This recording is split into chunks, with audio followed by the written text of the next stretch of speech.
ऐका ना मंडळी, आज 1 जून 2026 आहे आणि आजपासून मी डेली व्लॉग करायचं ठरवलंय.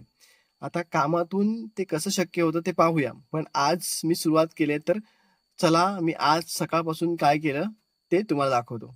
तर मंडळी, माझा आजचा दिवस सुरू होतोय तो म्हणजे सकाळी 5:30 वाजता. आता मी 5:30 वाजता एका आमच्या वाडीत काका आलेत मुंबईतून, त्यांना घेऊन मी बडिंग करायला लांजामध्ये असणाऱ्या कोल्हेवाडी गावातील केदारलिंग मंदिराच्या देवराईमध्ये चाललोय.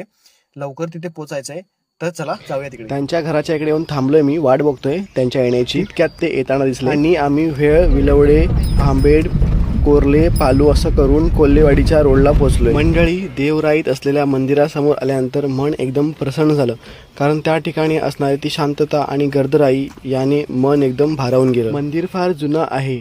त्या ठिकाणी आलेल्या पुजाऱ्यांना विचारल्यानंतर त्यांनी सांगितलं की 300 ते 400 वर्ष जुनं हे मंदिर आहे. मंदिराचं सर्व काम हे लाकडी आहे आणि प्रत्येक लाकडावरती कलाकुसर केलेली पाहायला मिळेल. त्याचप्रमाणे मंदिरातील काही भाग काळानुसार जीर्ण झालेले पाहायला मिळतात.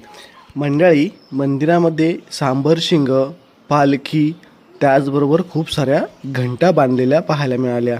या ठिकाणी लक्ष वेधून घेणारं ते म्हणजे मंदिराच्या प्रांगणामध्ये एक सागाचं झाड आहे आणि ते एवढं मोठं आहे की जवळपास 2 ते 3 माणसांच्या कळेमध्ये बसणार नाही एवढा त्याचा बुंदा आहे. आणि जवळपास मला हे असं वाटतं की ते 300 ते 400 वर्ष जुनं असावं.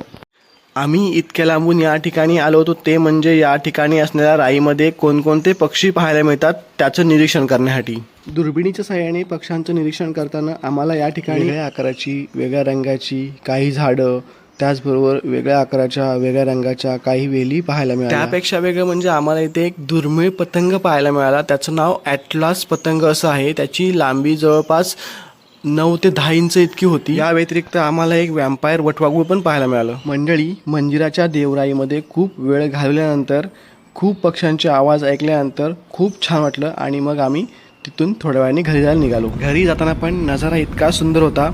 तर पहा आणि मला सांगा कसा वाटला आजचा हा मिनी ब्लॉग पहिला.